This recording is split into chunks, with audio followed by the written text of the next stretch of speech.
Hello दोस्तों, स्वागत है आप सभी का केसीसी यूपीएससी एस्पिरेंट चैनल पर। मेरा नाम है कौशल कुमार और आप सभी को पता है ये चल रही है हमारी भारतीय समाज की सीरीज। जी हाँ दोस्तों, हम आपको इंडियन सोसाइटी कवर करा रहे हैं जीएस फर्स्ट के अंदर। जी हाँ दोस्तों, जीएस फर्स्ट के अंदर हम आपको करवा रहे हैं भारतीय समाज। अभी तक हमने आपको भारतीय समाज के 3 पार्ट करवा दिए हैं। अगर आपने वो नहीं देखे हैं तो प्लीज उनको देख लीजिए, क्योंकि आपको उसके बाद भारतीय समाज की अंडरस्टैंडिंग और अच्छे लेवल पर होगी। हमारा आज का टॉपिक हमारा क्या है?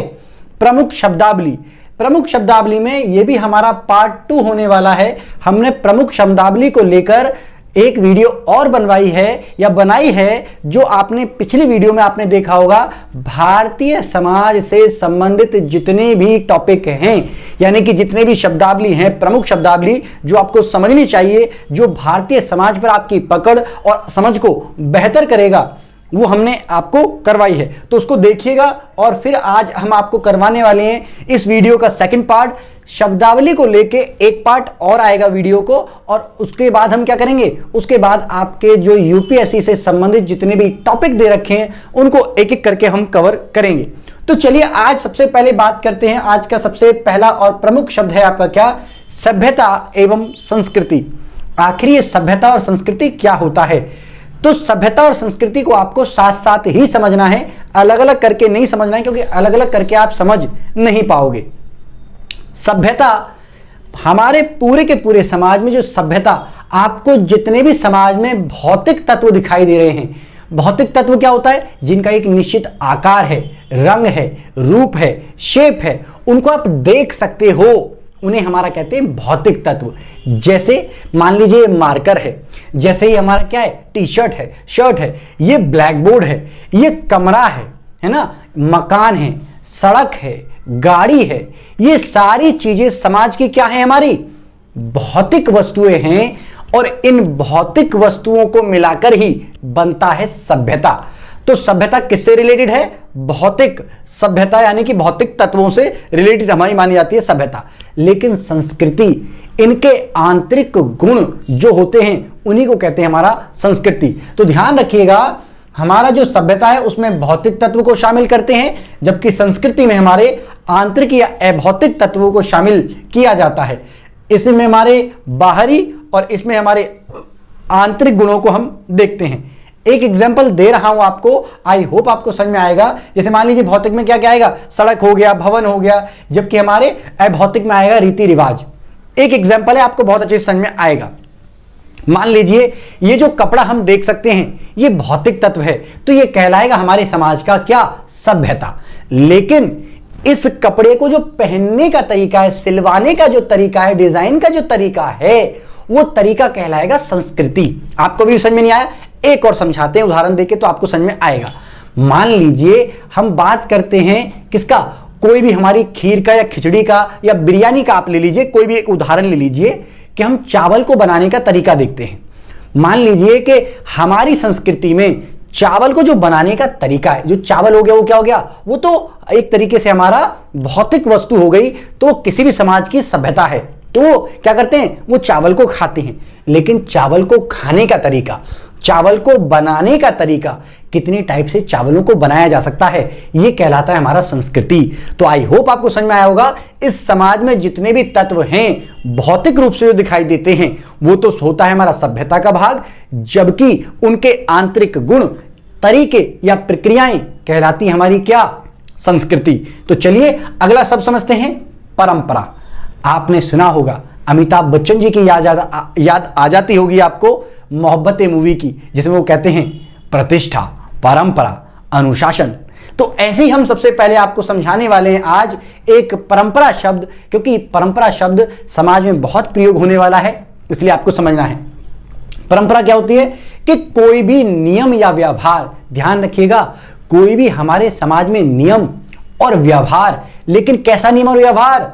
जो बिना तर्क वितर्क के अनुसरण में आ जाता है, हम उसका प्रयोग करने लग जाते हैं। यानी कि कोई भी नियम जो समाज ने बनाया था, हमने बिना तर्क किए, बिना हमारी समझ के, यानी कि तर्क वितर्क किए, उनको क्या कर लेते हैं? बिना सवाल के, बिना अवरोध के उनको अपना लेते हैं, एक्सेप्ट कर लेते हैं। साथ ही ये सकारात्मक भी हो सकते हैं और ये नकारात्मक भी हो सकते हैं। इसी को कहते हैं परंपरा। तो मैं फिर बता रहा हूं, समाज के द्वारा बनाया गया कोई भी नियम या सामाजिक प्राणियों के द्वारा किए जाने वाला कोई भी व्यवहार जिसको हम भी अपना लेते हैं और बिना तर्क वितर्क किए उसको फॉलो करने लग जाते हैं, अनुसरण करने लग जाते हैं, उसका परंपरा कहलाती है। ये परंपराएं हमारी सकारात्मक भी हो सकती हैं और ये परंपराएं हमारी नकारात्मक भी। जैसे कि आपकी परंपरा है आप पूजा पाठ करते हैं, आपकी परंपरा है बड़ों का आदर करते हैं, आपकी परंपरा है बड़ों के पैर छूते हैं। साथ ही एक परंपरा आप दान करते हैं, गरीबों को आप दान करते हैं, ये आपकी क्या है, परंपरा का हिस्सा है। तो ये सकारात्मक परंपराएं, क्योंकि इससे मानव का कल्याण हो रहा है, नुकसान नहीं हो रहा। कुछ परंपराएं ऐसी होती हैं, कुछ प्रथाएं ऐसी होती हैं जिससे मानव का नुकसान होता है, जैसे कि आपका सती प्रथा। ये भी समाज में चलाई जाने वाली एक परंपरा थी जिसको काफी लोग बहुत पुराने जमाने से फॉलो करते आ रहे थे। कोई नियम था स्त्रियों को लेकर कि जब पति मर जाएगा तो स्त्री भी उसके साथ जलती थी या दफना दी जाती थी, जिसको कहते थे कि स्त्री सती हो गई। ठीक है ना। तो ये हमारी क्या थी, एक कुरीति थी, या फिर आप इसको कह सकते हैं एक तरीके से ये नकारात्मक पहलू था परंपरा का। आई होप समझ में आया होगा। नेक्स्ट देखिए आपका रीति रिवाज या फिर चलन। आपने देखा होगा ये चीज आजकल ट्रेंड में है, चलन में है, इसी को कहते हैं रीति। जब कोई चीज ट्रेंड करने लग जाती है ना, उसे कहते हैं रीति रिवाज बन गया, आज के समय का ये रीति रिवाज है। क्लियर है तो बताइए फास्ट। जैसे आपने सुना होगा ये तो पुराने जमाने के रीति रिवाज है, नए जमाने के रीति रिवाज है। रीति रिवाज का मतलब है कि जो चीज ट्रेंड में होती है, यानी कि कोई व्यवहार या कोई नियम जो ट्रेंड में है, चल रहा है, फॉलो किया जा रहा है, ये भी बिना सवाल तर्क वितर्क किए किया जाता है, इसी को कहते हैं हमारा क्या, रीति रिवाज। जैसे कि कोई नियम या कोई परंपरा ये क्या होती है, फॉलो की जाती है, इसमें कई पीढ़ियों से लेकर वो चलन में आता है और संस्कार का समावेशन होता है। ध्यान रखिएगा, इसमें संस्कार का समावेशन होता है। संस्कार मतलब एक तरीके से नियमों का पालन करने के लिए कुछ चीजों को फॉलो किया जाता है, उसे कहते हैं हमारा क्या, संस्कार। अभी आपको संस्कार शब्द पूरी तरीके से क्लियर कराएंगे, लेकिन बताइए रीति रिवाज शब्द क्लियर है या नहीं, कि कोई भी नियम या कोई भी परंपरा, ये परंपरा का ही छोटा रूप है। यानी कि कोई परंपरा या कोई नियम जब प्रचलन में आने लग जाता है और चलने लग जाता है और लोग उसे फॉलो करने लग जाते हैं बिना तर्क वितर्क किए, तो क्या कहते हैं उसे हमारा कहते हैं एक तरीके से रीति रिवाज। तो रीति रिवाज का मतलब है कि कोई भी परंपरा जो इस समय पर बहुत फेमस है और लोगों के द्वारा फॉलो की जा रही है। क्लियर। चलिए आगे हम बात कर लेते हैं। अगला शब्द है आपका क्या, संस्कार। कि संस्कार क्या होता है, तो याद रखिएगा गर्भाधान से लेकर अंत्येष्टि संस्कार तक कुल भारतीय समाज में 16 संस्कार माने गए हैं। मनु के अनुसार, जो हमारे ऋषि मनु थे, मनुस्मृति के अनुसार पूरे हमारे समाज में जन्म से मृत्यु तक के 16 संस्कार होते हैं। कितने संस्कार होते हैं, 16 संस्कार। पहला जो संस्कार होता है वो गर्भ में ही हो जाता है। आपको पता होगा जब बेबी गर्भ में आता है महिला के, तो उस समय पर भी उल्लास के साथ, खुशी के साथ उसकी गोद भराई की जाती है। वो जो रस्म है ना गोद भराई की, वही है हमारी गर्भाधान संस्कार। पहला संस्कार वही होता है। और इसके बाद फिर हमारा अंतिम संस्कार होता है 16वां संस्कार, जिसको आप दाह संस्कार भी कहते हैं। क्या कहते हैं, दाह संस्कार या फिर अंत्येष्टि संस्कार। यही हमारा अंतिम संस्कार है। तो भारतीय समाज में कुल 16 संस्कार हैं, ध्यान रखिएगा। और ये हमारे धार्मिक कृत्य होते हैं। तो हमारे संस्कार क्या होते हैं, धार्मिक कृत्य, यानी कि धर्म के कार्य जो किए जाते हैं धर्म के आधार पर, उन्हीं को कहते हैं कि संस्कार हैं।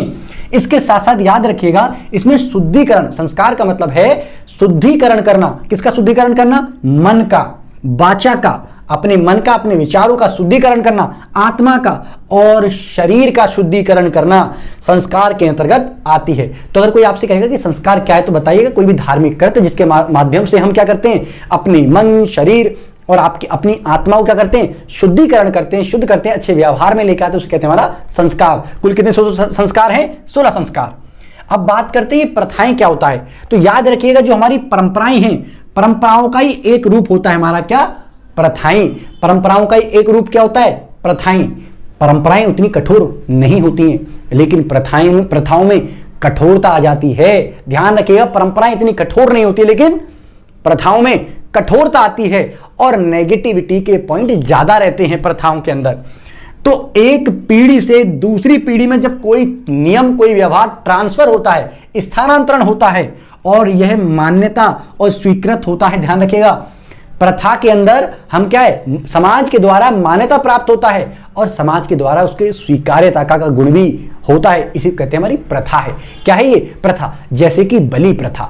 समाज में जब बलि प्रथा, यानी कि अगर आप किसी को मार दोगे तो हत्या कहलाएगी, पशु को मारोगे तो हत्या कहलाएगी, लेकिन समाज में मान लीजिए एक पशु तो ऐसा है जिसकी हत्या को कहते हैं पाप है, जबकि दूसरे पशु को मार रहे हैं तो कहते हैं ये प्रथा है। यानी कि हमारी प्रथाएं हैं, ये अच्छा माना जा रहा है बलि और ये हमारा बुरा माना जा रहा है। लेकिन ध्यान रखिएगा, प्रथाएं अच्छी भी होती हैं और प्रथाएं बुरी भी होती हैं। तो कुछ ये मतलब एक तरीके से मान्यता प्राप्त होती हैं, जिनको समाज अच्छा मानता है वो अच्छी प्रथाएं होती है, समाज जिनको गंदा मानता है वो प्रथाओं के रूप में कन्वर्ट नहीं हो पाती, उनको नेगेटिव या नकारात्मक परंपराएं प्रथाएं कहते हैं। अब आता है आपका रूढ़िवादी धारणा। ये रूढ़िवादी धारणा क्या होता है? तो जब किसी के प्रति पहले से ही हम एक छवि बना लेते हैं, किसी व्यक्ति की पहले से ही हमने अपने मन में छवि बना ली, किसी देश की, किसी व्यक्ति की, किसी वस्तु की हमने पहले से ही छवि बना रखी। करेला कड़वाई होता है, हमने क्या पहले से ही छवि बना रखी। अरे आप बनाने का तरीका तो देखो, बना के देखो, हो सकता है कि कड़वा तो है लेकिन क्या पता आपको बहुत सारे पौष्टिक तत्व दे के जाए वो करेला। ऐसी अगर हम बात करें तो ये हमारी जो रूढ़िवादी धारणाएं होती हैं ये सकारात्मक भी हो सकती हैं किसी के प्रति और नकारात्मक की। कहते हैं कि आम मीठा होता है लेकिन कभी कभी आम खट्टा भी हो सकता है। समझ में आ रहा है नहीं आ रहा?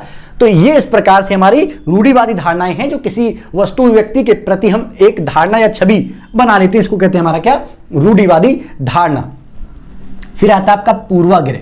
पूर्वाग्रह भी रूढ़िवादी धारणा का ही एक रूप है, जिसमें क्या है, पहले से ही किसी व्यक्ति के प्रति एक विचार बनाया जाता है, उसे क्या कहते हैं, हमारा पूर्वाग्रह कहते हैं। ये सकारात्मक नकारात्मक दोनों प्रकार का हो सकता है और ये मानसिक प्रक्रिया होती है। रूढ़िवादी धारणा और पूर्वाग्रह में इतना ही अंतर है कि जो रूढ़िवादी धारणाएं हैं वो अप्लाइड होती हैं, व्यावहारिक रूप से इनको देखा जा सकता है, जबकि पूर्वाग्रह को आप व्यावहारिक रूप से देखने को मिल भी सकता है, नहीं भी मिल सकता। जैसे अमीरों की बिगड़ी हुई औलाद होती है, ये पूर्वाग्रह है, यानी कि हमारे मन में ये पूर्वाग्रह बना दिया गया है और हम ऐसा सोचते हैं कि हाँ सारे अमीर जो होंगे उनके जितने बच्चे होंगे वो बिगड़े होंगे, लेकिन ये असत्य है ना। ना तो ये पूरी तरीके से सत्य है, ना ही ये पूरी तरीके से असत्य है। हो सकता है अमीर के बच्चे बिगड़े हुए हों, हो सकता है गरीब के भी बिगड़े हों, मतलब इसमें कोई ऐसा लॉजिक थोड़ी ना है कि कोई अमीर का बच्चा बहुत कामयाब हो, गरीब का बच्चा ही बहुत कामयाब हो। तो ये हमारे जो नियम है ये क्या है, पूर्वाग्रह है, तो ऐसी कोई मान्यता नहीं होती है। बट देख लीजिए कि पूर्वाग्रह किसे कहते हैं, मैंने आपको समझा दिया। एक रहता है आपका क्या, अध्यात्म। तो आध्यात्मिक चीजें आपके बारे में बहुत बहुत आएंगे, तो आप समझ लीजिएगा अध्यात्मिक या अध्यात्म क्या है। तो अध्यात्म का मतलब होता है ईश्वर और आत्मा की अनुभूति करना, यानी कि जब हम एक ऐसी अवस्था में पहुंच जाते हैं, एक तरीके से आसन करके या फिर व्यायाम करके या फिर आपका क्या बोलते हैं ध्यान लगाकर, पूजा पाठ के माध्यम से, है ना, श्रद्धा के माध्यम से, जब एक ऐसी स्थिति में पहुंच जाएं कि हमको ईश्वर और आत्मा का अनुभव होने लग जाए, तो हमको लगता है कि ये क्या है, अध्यात्म है। ये फिर भी समझ में नहीं आ रहा तो आप ऐसे समझिए कि जब हम धार्मिक चीजों की बात करेंगे, ईश्वर की बात करेंगे, आत्मा की बात करेंगे, परलोक की बात करेंगे, मतलब इस लोक से दूसरे लोक की बात करेंगे, तो वो कहलाएगा हमारा परंपरा। तो आई होप आपको इतना समझ में आया होगा। तो अगर समझ में आया है तो प्लीज यार वीडियो को लाइक करते रहो, और चैनल पर अगर आप नए हैं तो प्लीज चैनल को सब्सक्राइब करा करो, अपने दोस्तों को वीडियो को शेयर करा करो, और आपका कोई भी सलाह है तो प्लीज कमेंट बॉक्स के अंतर्गत जरूर लिखा करें, और आप क्या इन शब्दावलियों के बारे में अन्य विचार रखते हैं उनको भी साझा करा करें। चलिए मिलते हैं आपको नेक्स्ट वीडियो में, तब तक के लिए थैंक यू। जय हिंद, जय भारत।